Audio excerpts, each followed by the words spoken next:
13 July 1997 ರಾತ್ರಿ 8 ಗಂಟೆ ಹಾಗೆ ಕೊಳ್ಳೇಗಾಲ ತಾಲೂಕಿನ ಬುರುಡೆ ಅರಣ್ಯದಲ್ಲಿ ಮರಪಾಲ್ ಅನ್ನೋ ಕಡೆ ಆ ಕಾಡಲ್ಲಿ ಒಂದು ಪೊಲೀಸ್ ವ್ಯಾನ್ ಹೋಗ್ತಾ ಇರುತ್ತೆ. ಆ ಒಂದು ವ್ಯಾನ್ ಅಲ್ಲಿ 10 ಜನ ಫಾರೆಸ್ಟ್ ಆಫೀಸರ್ಸ್ ಇರ್ತಾರೆ. ಕಾಡಲ್ಲಿ ಹೋಗ್ತಾ ಇರೋ ಆ ವ್ಯಾನ್ ಆಪೋಸಿಟ್ 12 ಜನ ಗನ್ ಇಟ್ಕೊಂಡ್ ಬಂದ್ ನಿಂತ್ಕೋತಾರೆ. ಯಾರು ಇವರು ಅಂತ ನೋಡಿದಾಗ ಗೊತ್ತಾಗುತ್ತೆ ಅವರೆಲ್ಲ ವೀರಪ್ಪನ್ ಕಡೆಯವರು ಅಂತ.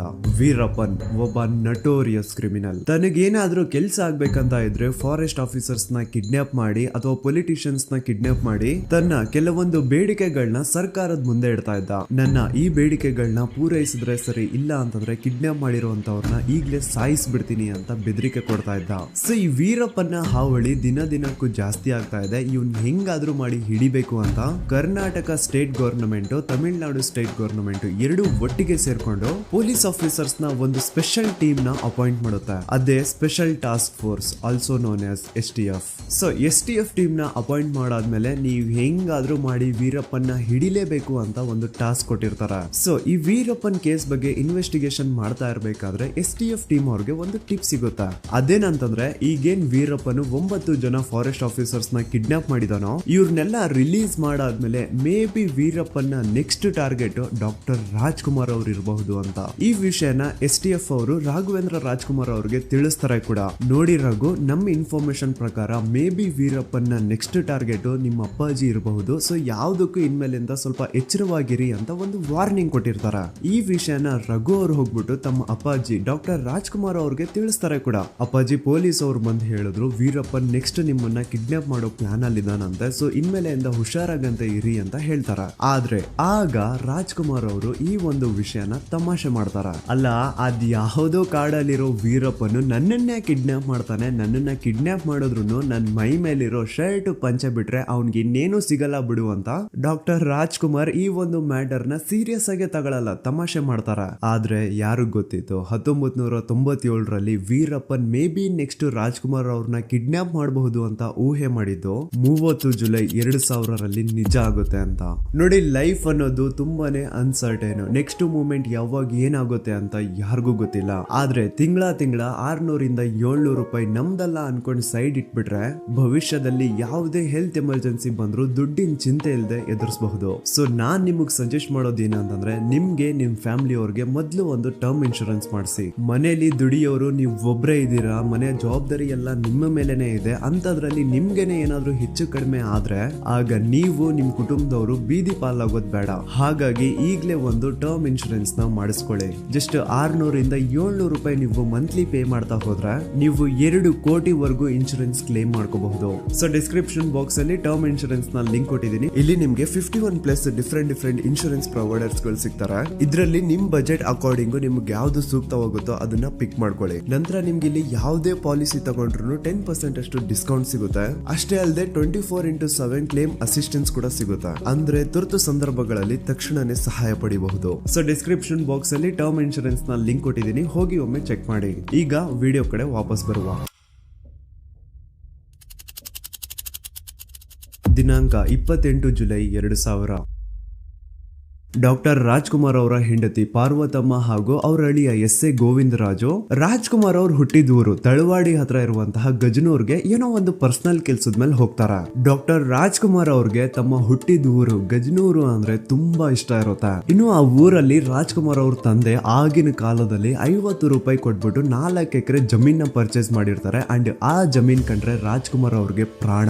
ಏನೋ ಒಂಥರ ತಂದೆ ಅಂಡ್ ಮಗನ ಸೆಂಟಿಮೆಂಟ್ ಅನ್ಕೊಳ್ಳಿ. ಸೊ ಊರಿಗೆ ಹೋಗಿರುವಂತಹ ಪಾರ್ವತಮ್ಮ ಏನ್ ಮಾಡ್ತಾರೆ, ಅದೇ ಒಂದು 4 ಎಕರೆ ಜಮೀನಲ್ಲಿ ಒಂದು ಬೋರ್ವೆಲ್ ಹಾಕ್ಸ್ತಾರೆ. ಅಂಡ್ ಇಮಿಡಿಯೇಟ್ಲಿ ನೀರ್ ಕೂಡ ಸಿಕ್ಬಿಡುತ್ತೆ. ಇದೇ ಖುಷಿಲಿ ಪಾರ್ವತಮ್ಮ ರಾಜ್ಕುಮಾರ್ ಅವ್ರಿಗೆ ಕಾಲ್ ಮಾಡ್ಬಿಟ್ಟು, ರೀ ಈ ತರ ನಿಮ್ ತಂದೆ ಅವ್ರ ಜಮೀನಲ್ಲಿ ನಾನೊಂದು ಬೋರ್ವೆಲ್ ಹಾಕ್ಸ್ದೆ ಅಂಡ್ ಇಮಿಡಿಯೇಟ್ಲಿ ನೀರ್ ಕೂಡ ಸಿಕ್ಬಿಡ್ತು, ನೀವು ಬನ್ನಿ ಒಮ್ಮೆ ನೋಡಿ ಅಂತ ಕರೀತಾರ. ಸೊ ರಾಜ್ಕುಮಾರ್ ಅವ್ರು ಹಿಂಗೆ ಅಂತಂದ್ರೆ ಅವ್ರು ಏನಾದ್ರೂ ಗಜನೂರ್ಗೆ ಹೋದ್ರು ಅಂದ್ರೆ ಅಲ್ಲಿಂದ ವಾಪಸ್ ಬರ್ಲಿಕ್ಕೆ ಅವ್ರಿಗೆ ಮನ್ಸೆ ಆಗ್ತಿರಲ್ಲ. ಒಂದು ದಿನಕ್ಕಂತ ಹೋದವರು ಪ್ರತಿ ಸತಿ 3-4 ದಿನ ಇದ್ದು ಬರೋರು. ಸೊ ಈ ಸತಿನೂ ಅಷ್ಟೇ ಆ ಬೋರ್ ನೀರಿನ ನೆಪ ಇಟ್ಕೊಂಡು ಊರಿಗೆ ಬಂದವರು ಮತ್ತೆ ಅವ್ರಿಗೆ ವಾಪಸ್ ಬೆಂಗಳೂರು ಹೋಗ್ಲಿಕ್ಕೆ ಮನ್ಸೆ ಆಗ್ತಿರಲ್ಲ. ಹಾಗಾಗಿ 30 ಜುಲೈ ಕೂಡ ಅವರು ಅಲ್ಲೇ ಉಳ್ಕೋತಾರ. 30 ಜುಲೈ 2000. ಭೀಮನ್ ಅಮಾವಾಸ್ಯೆ ಹೊತ್ತು ಸೊ ಕತ್ಲಾದ್ಮೇಲೆ ಪಾರ್ವತಮ್ಮ ಅವರು ರಾಜ್ಕುಮಾರ್ ಅವ್ರ ಕಾಲಿಗೆ ಪೂಜೆ ಮಾಡಿ ನಂತರ ಎಲ್ರೂ ಸೇರ್ಕೊಂಡು ಊಟ ಮಾಡ್ಕೊಂಡು ರಾಜ್ಕುಮಾರ್ ಹಾಗೂ ಪಾರ್ವತಮ್ಮ ಅವರು ಮನೆ ಒಳಗಡೆ ಮಾತಾಡ್ತಾ ಟಿವಿ ನೋಡ್ತಾ ಕೂತಿರ್ತಾರ. ಈ ಕಡೆ ಮನೆ ಆಚೆ ಎಸ್.ಎ. ಗೋವಿಂದರಾಜು, ನಾಗೇಶ್, ನಾಗಪ್ಪ ಹಾಗೂ ಕಾರ್ ಡ್ರೈವರ್ ರವಿ ಊಟ ಮುಗಿಸ್ಕೊಂಡು ಅದು ಇದು ಮಾತಾಡ್ಕೊಂಡು ತಲೆ ಹರಟೆ ಮಾಡ್ತಾ ಹಾಗೆ ಮನೆ ಆಚೆ ವಾಕ್ ಮಾಡ್ತಾ ಇರ್ತಾರ. ಸೊ ವಾಕ್ ಮಾಡ್ತಿರುವಂತಹ ಇವ್ರಿಗೆ ರೋಡ್ ಆ ಕಡೆ ಇರುವಂತಹ ಒಂದು ಬೇಲಿ ಒಳಗಡೆಯಿಂದ ಏನೋ ಶಬ್ದ ಕೇಳಿಸುತ್ತೆ. ಏನದು ಅಂತ ತಿರುಗಿ ನೋಡಿದ್ರೆ 9 ಜನ ಅಪರಿಚಿತರು ದಡ್ಬಡನೆ ಬಂದು ಗನ್ ಪಾಯಿಂಟ್ ಮಾಡಿ ನಾನು ವೀರಪ್ಪನ್ ಬಂದಿದ್ದೀನಿ, ಅಯ್ಯ ಎಲ್ಲಿ, ನನಗೆ ಅಯ್ಯ ಬೇಕು ಅಂತ ತಮಿಳಲ್ಲಿ ಕೇಳ್ತಾನೆ. ಅಲ್ಲಿವರೆಗೂ ವೀರಪ್ಪನ ಇಂಟೆನ್ಷನ್ಸ್ ಏನು ಅಂತ ಗೊತ್ತಿಲ್ಲದೆ ಎಸ್.ಎ. ಗೋವಿಂದರಾಜು ಅಪ್ಪಾಜಿ ಮನೆ ಒಳಗಡೆ ಇದ್ದಾರೆ ಅಂತ ಹೇಳ್ಬಿಡ್ತಾರ. ಇದನ್ ಕೇಳಿಸ್ಕೊಂಡು ಆ 9 ಜನರಲ್ಲಿ 4 ಜನ ವೀರಪ್ಪನ್ ಜೊತೆಗೆ ಮನೆ ಕಡೆಗೆ ಹೋಗ್ತಾರ. ಮಿಕ್ಕಿರೋ ಇನ್ನೂ 4 ಜನ ಈ 4 ಜನರನ್ನ ಗನ್ ಪಾಯಿಂಟ್ ಮಾಡಿ ಅಲ್ಲೇ ಕೂರಿಸ್ಕೊಂಡಿರ್ತಾರ.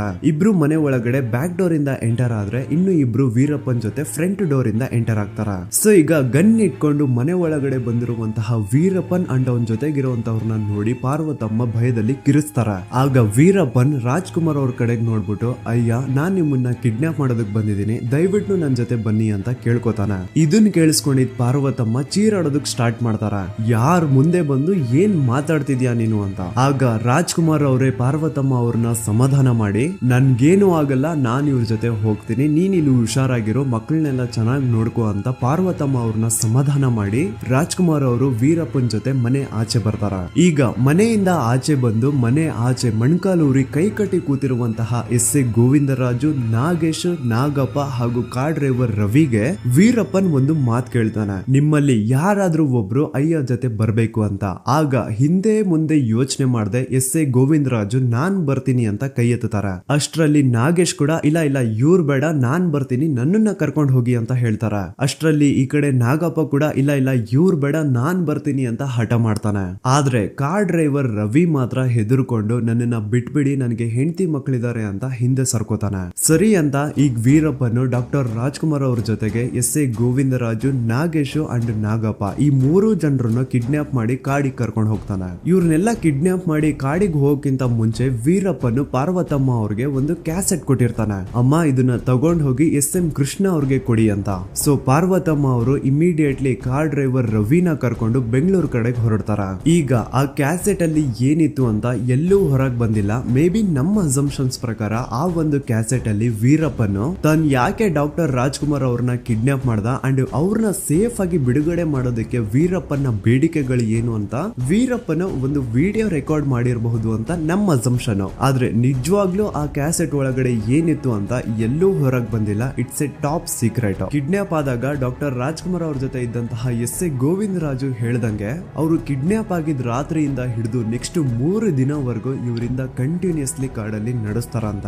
ಜಾಸ್ತಿ ರೆಸ್ಟ್ ಮಾಡಕ್ ಕೊಡ್ತಾ ಇರ್ಲಿಲ್ಲ, ಊಟ ಇಲ್ಲ, ನಿದ್ದೆ ಇಲ್ಲ, ಸುಮ್ನೆ ನಡಿಬೇಕು. ಡೇ ಟೈಮ್ ಇರ್ಲಿ, ನೈಟ್ ಟೈಮ್ ಇರ್ಲಿ, ಮಳೆ ಬರ್ಲಿ, ಬಿಸ್ಲಿರ್ಲಿ, ಏನು ಕೇರ್ ಮಾಡಂಗಿಲ್ಲ, ಸುಮ್ನೆ ನಡಿಬೇಕಷ್ಟೇ. ಸೊ ಕಿಡ್ನಾಪ್ ಮಾಡಿದ್ 3 ದಿನ ಆದ್ಮೇಲೆ ವೀರಪ್ಪನು ರಾಜ್ಕುಮಾರ್ ಅವ್ರ ಹತ್ರ ಬಂದು ಮಾತಾಡ್ತಾನಂತ. ಅಯ್ಯ 3 ದಿನ ಇಂದ ನೀವು ನಮ್ ಜೊತೆ ಈ ಕಾಡಲ್ಲಿ ನಡೀತಾ ಇದ್ದೀರಾ, ಒಮ್ಮೆನೂ ನನ್ನನ್ನು ಯಾಕೆ ಕಿಡ್ನಾಪ್ ಮಾಡಿದೀರಾ ಅಂತ ಪ್ರಶ್ನೆ ಮಾಡಿಲ್ಲ, ನಾನ್ ನಿಮ್ಮನ್ನ ಯಾಕೆ ಕಿಡ್ನಾಪ್ ಮಾಡಿದೀನಿ ಅಂತ ನಿಮಗ್ ಗೊತ್ತಾ ಅಂತ ಕೇಳ್ತಾನೆ. ಅದಕ್ಕೆ ರಾಜ್ಕುಮಾರ್ ಅವರು ಸ್ಯಾವೇಜ್ ರಿಪ್ಲೈ ಕೊಡ್ತಾ, ನೀನ್ ತಾನೇ ನನ್ನನ್ನ ಕಿಡ್ನಾಪ್ ಮಾಡಿರೋದು, ನೀನ್ ಹೇಳ್ಬೇಕು ಅದನ್ನ, ನನ್ನನ್ನು ಕೇಳಿದ್ರೆ ಹಿಂಗೆ ಅಂತ ಉಲ್ಟಾ ಪ್ರಶ್ನೆ ಕೇಳ್ತಾರೆ. ಅದಕ್ಕೆ ವೀರಪ್ಪನು ಅಯ್ಯ ನಂದು ಕೆಲವೊಂದು ಬೇಡಿಕೆಗಳಿದಾವೆ, ಅದೇನಂತ ನಾನು ಆಲ್ರೆಡಿ ಸರ್ಕಾರದ ಮುಂದೆ ಇಟ್ಟಿದ್ದೀನಿ, ಅದೆಲ್ಲ ಸರ್ಕಾರ ಕಡೆಯಿಂದ ಪೂರೈಕೆ ಆಗ್ಲಿ, ಅದಾದ್ಮೇಲೆ ನಿಮ್ಮನ್ನೆಲ್ಲ ಬಿಟ್ಕೊಟ್ಬಿಡ್ತೀನಿ, ಅಲ್ಲಿವರೆಗೂ ಸಮಾಧಾನದಿಂದ ನಮ್ ಜೊತೆ ಇರಿ, ನಾವೇನು ತೊಂದರೆ ಕೊಡಲ್ಲ ಅಂತಾನೆ. ಈ ಕಡೆ ರಾಜ್ಯದ ಮುಖ್ಯಮಂತ್ರಿ ಆಗಿರುವಂತಹ ಎಸ್.ಎಂ. ಕೃಷ್ಣ ಅವ್ರಿಗೆ ಡಾಕ್ಟರ್ ರಾಜ್ಕುಮಾರ್ ಕಿಡ್ನಾಪ್ ಆಗಿದ್ದಾರೆ, ಅವ್ರನ್ನ ವೀರಪ್ಪನ್ ಕಿಡ್ನಾಪ್ ಮಾಡಿದಾನೆ ಅನ್ನೋ ವಿಷಯ ಗೊತ್ತಾದ ತಕ್ಷಣ ಟೆನ್ಷನ್ ಸ್ಟಾರ್ಟ್ ಆಗುತ್ತಾ. ಅಂಡ್ ಟೆನ್ಷನ್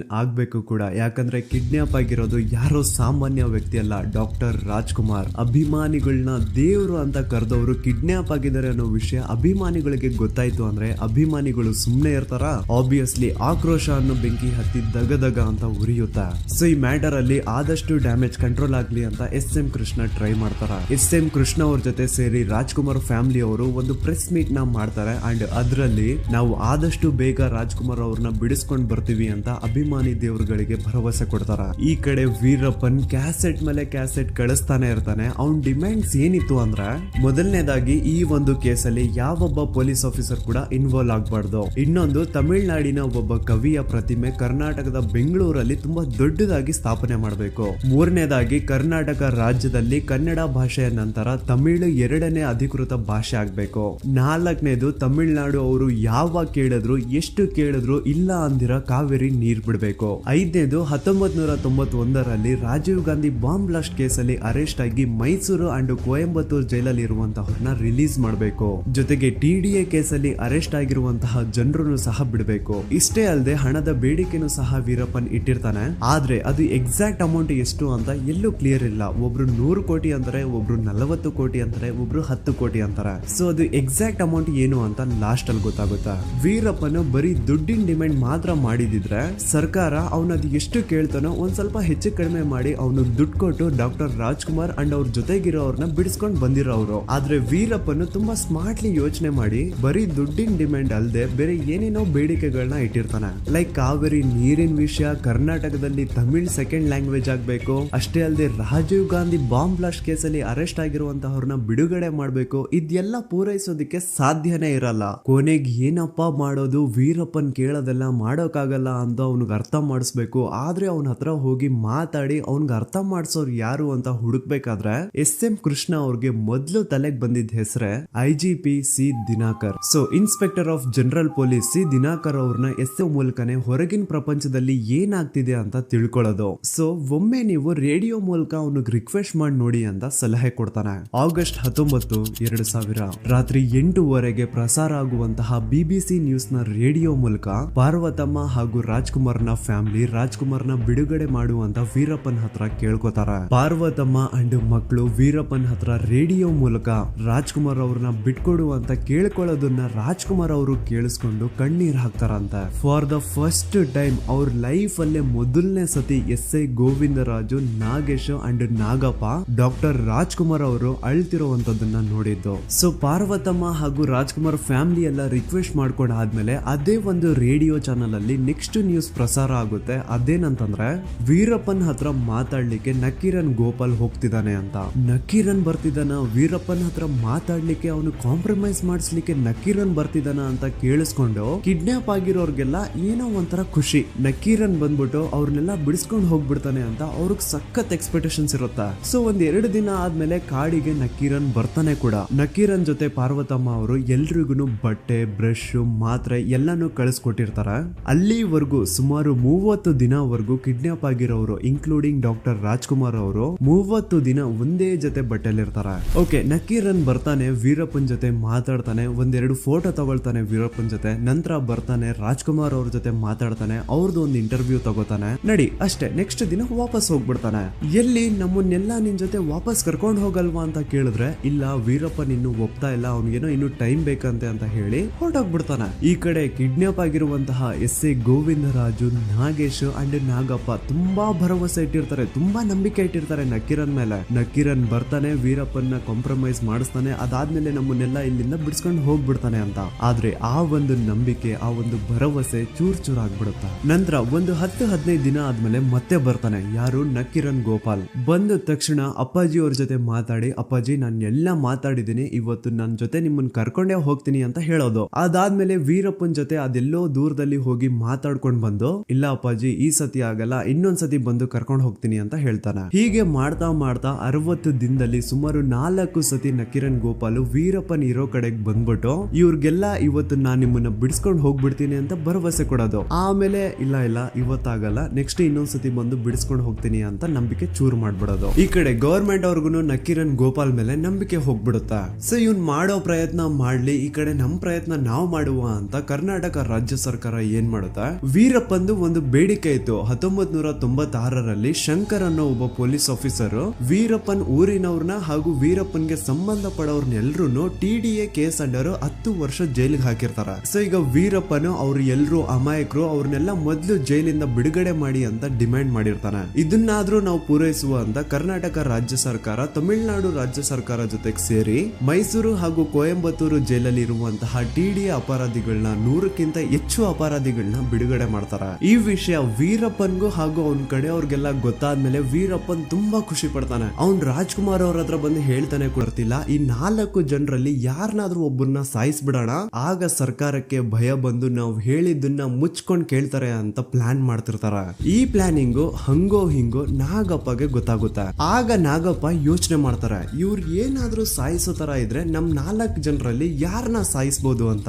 ರಾಜ್ಕುಮಾರ್ಗಂತೂ ಇವ್ರೊಂದ್ ಚಿಕ್ಕ ಗಾಯ ಆಗೋಕು ಬಿಡಲ್ಲ. ಇನ್ನು ಎಸ್.ಎ. ಗೋವಿಂದರಾಜು ಬಂದು ರಾಜ್ಕುಮಾರ್ ಅವ್ರ ಅಳಿಯ, ನಾಗೇಶ್ ಕೂಡ ರಾಜ್ಕುಮಾರ್ ಅವ್ರ ವಂಶದವನೇ. ಇನ್ನು ಹೊರಗಿನವ್ರ ಅಂತ ಬಂದ್ರೆ ಈ 4 ಜನರಲ್ಲಿ ನಾನೇ ಮೇ ಬಿ ಬಲಿಕ ಬಕ್ರ ಆಗಬಹುದು ಅಂತ ರಿಸ್ಕ್ ನ ಕ್ಯಾಲ್ಕುಲೇಟ್ ಮಾಡಿ ನಾಗಪ್ಪ ಆ ಕಾಡು ಒಳಗಡೆಯಿಂದ ವೀರಪ್ಪನಿಂದ ತಪ್ಸ್ಕೊಂಡು ಹೋಗೋ ಪ್ಲಾನ್ ಮಾಡ್ತಾನೆ. ಪ್ಲಾನ್ ಏನಿತ್ತು ಅಂದ್ರೆ ಪ್ರತಿ ವಾರದಲ್ಲಿ ಒಂದು ದಿನ ಆ 9 ಜನ ವೀರಪ್ಪನ್ ಜೊತೆ ಏನಿರ್ತಾ ಇದ್ರು ಅದ್ರಲ್ಲಿ 7 ಜನ ರೇಷನ್ ತರ್ಲಿಕ್ಕೆ ಅಂತ ಸಿಟಿಗೆ ಹೋಗ್ತಿದ್ರು. ಸೊ ಹಂಗ್ ರೇಷನ್ ತರ್ಲಿಕ್ಕೆ ಅಂತ ಹೋದವರು ಬರ್ತಾ ಇದ್ದಿದ್ದು ನೆಕ್ಸ್ಟ್ ದಿನ ಬೆಳಿಗ್ಗೆನೆ. ಆ ಮಧ್ಯ ವೀರಪ್ಪನ್ ಜೊತೆ ಒಬ್ಬ ಹುಡುಗನ ಬಿಟ್ಟು ಹೋಗಿರ್ತಿದ್ರು. ಸೊ ಇದೇ ಒಂದು ಅವಕಾಶನ ಯೂಸ್ ಮಾಡ್ಕೊಂಡು ಒಂದು ದಿನ ರಾತ್ರಿ ನಾಗಪ್ಪ ವೀರಪ್ಪನ್ ಮೇಲೆ ಮಚ್ಚಿಂದ ಅಟ್ಯಾಕ್ ಮಾಡ್ತಾನೆ. ಅಷ್ಟರಲ್ಲೇ ವೀರಪ್ಪನ್ ಜೊತೆಗಿದ್ದಂತಹ ಒಬ್ಬ ಹುಡುಗ ಬಂದು ನಾಗಪ್ಪನ ಲಾಕ್ ಮಾಡ್ಕೊಬಿಡ್ತಾನೆ. ಈ ಕಡೆ ರಾಜ್ಕುಮಾರ್ ಅವರು ಎಸ್.ಎ. ಗೋವಿಂದರಾಜು ನಾಗೇಶ್ ಅವ್ರಿಗೆ ಏನ್ ಆಗ್ತಿದೆ ಅಂತಾನೆ ಗೊತ್ತಾಗ್ತಿಲ್ಲ. ಅವ್ರು ಸುಮ್ನೆ ಸ್ಟಿಲ್ ಆಗಿ ನಿಂತ್ಬಿಟ್ಟಿದ್ದಾರೆ. ನಂತರ ನಾಗಪ್ಪ ಅದ್ ಹೆಂಗೋ ಏನೋ ಆ ಹುಡುಗ ಏನ್ ಲಾಕ್ ಮಾಡಿರ್ತಾನೋ ಅದನ್ನ ಬಿಡಿಸ್ಕೊಂಡು ಆ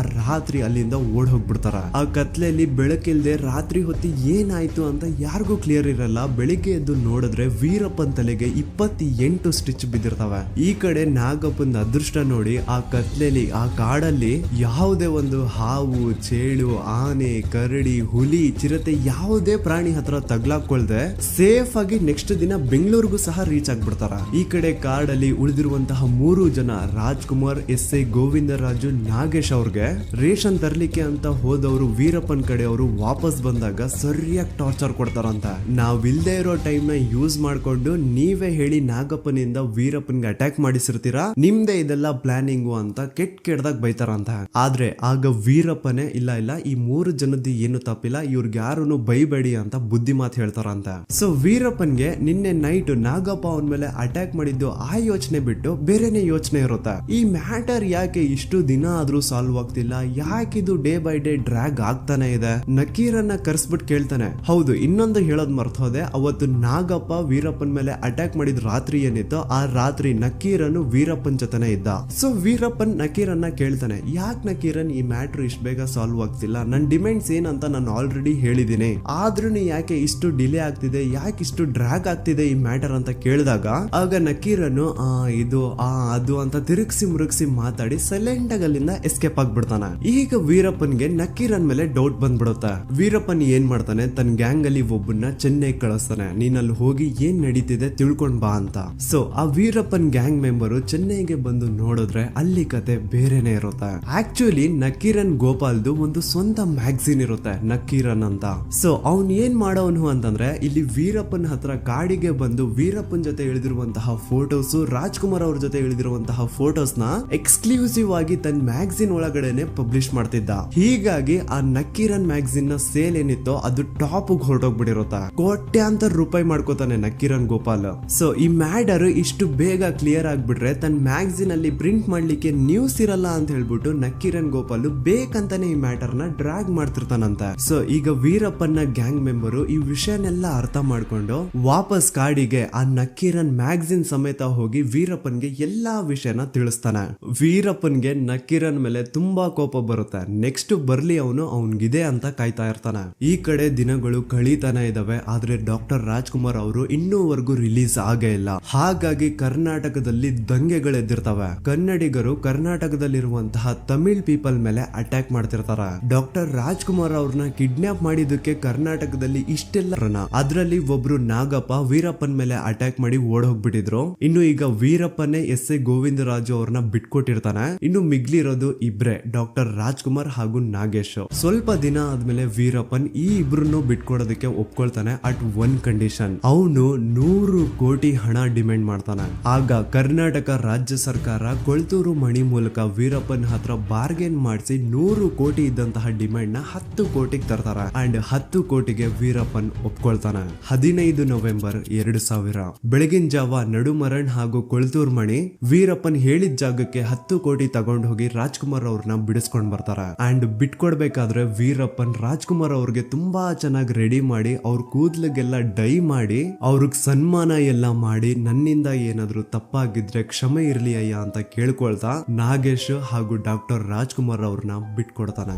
ಈ ಇಡೀ 108 ದಿನಗಳ ಕಥೆನ ರಿಸರ್ಚ್ ಮಾಡಿದಾಗ ನನಗೊಂದು ವಿಷಯ ಗೊತ್ತಾಗಿದ್ದೇನು ಅಂದ್ರೆ ವೀರಪ್ಪನ್ ಅಷ್ಟು ದೊಡ್ಡ ನಟೋರಿಯಸ್ ಕ್ರಿಮಿನಲ್ ರಾಜ್ಕುಮಾರ್ ಅವ್ರನ್ನ ಕಿಡ್ನಾಪ್ ಮಾಡೋದಕ್ಕಿಂತ ಮುಂಚೆ ಅವನು 150ಕ್ಕಿಂತ ಹೆಚ್ಚು ಜನರನ್ನ ಸಾಯಿಸಿರ್ತಾನೆ. ರಾಜ್ಕುಮಾರ್ ಅವ್ರನ್ನ ಮಾತ್ರ ತುಂಬಾ ರೆಸ್ಪೆಕ್ಟ್ಫುಲ್ಲಿ ಪ್ರೀತಿಯಿಂದ ಅಯ್ಯ ಅಂತ ಕರೀತಾನೆ.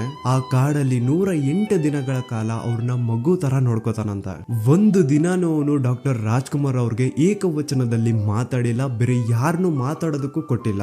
ರಾಜ್ಕುಮಾರ್ ಅವ್ರಿಗೆ ಬೋರ್ ಆಗ್ತಾ ಇರ್ಬೇಕಾದ್ರೆ ಕಾಡಿನ ಕತೆಗಳು ಹೇಳೋದು, ತಾನ್ ಯಾಕೆ ಕ್ರಿಮಿನಲ್ ಆದ ಅಂತ ತನ್ನ ಸ್ವಂತ ಕತೆಗಳನ್ನ ಹೇಳೋದು, ಹಾಡೋದು ಹಿಂಗೆಲ್ಲ ಮಾಡ್ತಿದ್ನಂತ. ಹಿಸ್ಟ್ರಿಲೇ ಇಲ್ಲ ಗುರು, ವೀರಪ್ಪನ್ ಒಬ್ರನ್ನ ಕಿಡ್ನಾಪ್ ಮಾಡಿ ಅವ್ರ ಜೊತೆ ಅಷ್ಟು ಜಾಲಿಯಾಗಿ ಅಷ್ಟು ಫ್ರೆಂಡ್ಲಿ ಆಗಿ ಇದ್ದಿದ್ದ ಅಂದ್ರೆ ರಾಜ್ಕುಮಾರ್ ಅವ್ರ ಜೊತೆನೆ ಫಸ್ಟ್ ಅಂಡ್ ಲಾಸ್ಟ್. ಹಾಗಂತ ವೀರಪ್ಪನ್ ಅಷ್ಟು ರೆಸ್ಪೆಕ್ಟ್ ಅಷ್ಟು ಪ್ರೀತಿನ ತೋರಿಸ್ತಾ ಇರ್ಬೇಕಾದ್ರೆ ರಾಜ್ಕುಮಾರ್ ಅವರು ಅದನ್ನ ಯಾವತ್ತೂ ಅಡ್ವಾಂಟೇಜ್ ಆಗಿ ತಗೊಂಡಿಲ್ಲ. ಅಂಡ್ ಅವರಿಗೆ ನಾನು ಕಿಡ್ನಾಪ್ ಆಗಿದ್ದೀನಿ, ನನ್ನನ್ನು ವೀರಪ್ಪನ್ ಕಿಡ್ನಾಪ್ ಮಾಡಿದಾನೆ ಅನ್ನೋ ದುಃಖಕ್ಕಿಂತ ಖುಷಿನೇ ಜಾಸ್ತಿ ಇರುತ್ತಂತೆ. ಯಾಕಂದ್ರೆ ಪರಿಸರನ ಇಷ್ಟು ಹತ್ರದಿಂದ ನೋಡೋ ಅವಕಾಶ ನನಗೆಲ್ಲಿ ಸಿಕ್ತಿತ್ತು. ಅದು ವೀರಪ್ಪನ್ ಅಂತ ವ್ಯಕ್ತಿ, ಕಾಡಿನ ಬಗ್ಗೆ ಪ್ರತಿಯೊಂದು ತಿಳ್ಕೊಂಡಿರುವಂತಹ ವ್ಯಕ್ತಿ ನನ್ನ ಜೊತೆಲಿದ್ದಾಗ ನಾನ್ ಪರಿಸರನ ಇಷ್ಟು ಹತ್ರದಿಂದ ನೋಡ್ತಿದ್ದೀನಲ್ಲ ಅಂತ ಖುಷಿ ಪಡ್ತಿದ್ರಂತ. ಸೊ ಆ 108 ದಿನಗಳ ಕಾಲ ವೀರಪ್ಪನ್ ಹಾಗೂ ರಾಜ್ಕುಮಾರ್ ಅವ್ರ ಮಧ್ಯ ಬಾಂಡಿಂಗ್ ಎಷ್ಟು ಸ್ಟ್ರಾಂಗ್ ಆಗಿರುತ್ತೆ ಅಂದ್ರೆ 108ನೇ ದಿನ ರಾಜ್ಕುಮಾರ್ ಅವ್ರನ್ನ ಬಿಟ್ಕೊಡ್ಬೇಕಾದ್ರೆ ವೀರಪ್ಪನ್ ಕಣ್ಣೀರ್ ಹಾಕ್ತಾನಂತ. ಸೊ ಈ ಕಥೆಯಿಂದ ನಾನು ಕಲ್ತಿದ್ದೇನು ಅಂತಂದ್ರೆ, ನೀವು ಯಾರಾದ್ರೂ ಇರಿ, ನಿಮ್ಗೆ ಎಷ್ಟೇ ಪವರ್ಫುಲ್ ಆಗಿರಿ, ಆದ್ರೆ ಆಪೋಸಿಟ್ ಪರ್ಸನ್ ನಿಮಗ್ ಮರ್ಯಾದೆ ಕೊಡ್ತಿದ್ದಾನೆ, ನಿಮಗ್ ರೆಸ್ಪೆಕ್ಟ್ ಕೊಡ್ತಿದ್ದಾನೆ ಅಂತಂದ್ರೆ ನೀವು ಆ ಪರ್ಸನ್ಗೆ ರೆಸ್ಪೆಕ್ಟ್ ಕೊಡೋದನ್ನ ಕಲಿಬೇಕು. ಅಂಡ್ ಈ ಕಥೆನ ಕೇಳಾದ್ಮೇಲೆ ಎಸ್ಪೆಷಲಿ ರಾಜ್ಕುಮಾರ್ ಅವರಿಂದ ನಾನು ಕಲ್ತಿದ್ದೇನು ಅಂದ್ರೆ, ನೋಡಿ ಪ್ರತಿ ಒಂದು ಸಿಚುವೇಶನ್ ನಮ್ ಕಂಟ್ರೋಲ್ ಅಲ್ಲಿ ಇರಲ್ಲ. ಇದು ಯಾಕೆ ಹಿಂಗಾಯ್ತು, ಇದು ಆಗ್ಬಾರ್ದಿತ್ತು, ನನ್ ಜೊತೆನೆ ಯಾಕೆ ಹಿಂಗಾಯ್ತು ಅಂತ ಕಂಪ್ಲೇಂಟ್ ಮಾಡೋದನ್ನ ಬಿಟ್ಟು ಆ ಸಿಚುವೇಶನ್ಗೆ ಅಡ್ಜಸ್ಟ್ ಆಗಿ ಅದರಿಂದ ಖುಷಿ ಪಡೋದನ್ನ ನೋಡ್ಬೇಕು. ಸೊ ಐ ಹೋಪ್ ಈ ಒಂದು ವಿಡಿಯೋ ನಿಮ್ಗೆ ಇಷ್ಟ ಆಗಿರುತ್ತೆ. ಐ ನೋ ವಿಡಿಯೋ ತುಂಬಾ ಲಾಂಗ್ ಆಗೋಯ್ತು, ಬಟ್ ಇಲ್ಲಿವರೆಗೂ ಈ ವಿಡಿಯೋನ ನೋಡಿದಿರಾ ಅಂತಂದ್ರೆ ಡೆಫಿನೆಟ್ಲಿ ನಿಮ್ಗೆ ಈ ವಿಡಿಯೋ ಇಷ್ಟ ಆಗಿರುತ್ತೆ. ಸೊ ಪ್ಲೀಸ್ ಈಗಲೇ ಈ ವಿಡಿಯೋಗೆ ಒಂದು ಲೈಕ್ ಕೊಡಿ. ಅಂಡ್ ಜಾಸ್ತಿ ಇಷ್ಟ ಆಗಿದ್ರೆ ಇದನ್ನ ನಿಮ್ಮ ಫ್ರೆಂಡ್ಸ್, ಫ್ಯಾಮಿಲಿ, ರಿಲೇಟಿವ್ಸ್ ಜೊತೆ ಶೇರ್ ಮಾಡಿ. ವಿಡಿಯೋ ಹೇಗ್ ಅನಿಸ್ತು ಅಂತ ನಿಮ್ ಒಪಿನಿಯನ್ ನ ಕಮೆಂಟ್ ಮಾಡಿ ತಿಳಿಸೋದನ್ನ ಮರಿಬೇಡಿ. ನಾನು ನಿಮ್ಮ ದೂತ ಸಮೀರ್ MD, ಮತ್ತೆ ಸಿಗ್ತೀನಿ ನೆಕ್ಸ್ಟ್ ವಿಡಿಯೋದಲ್ಲಿ.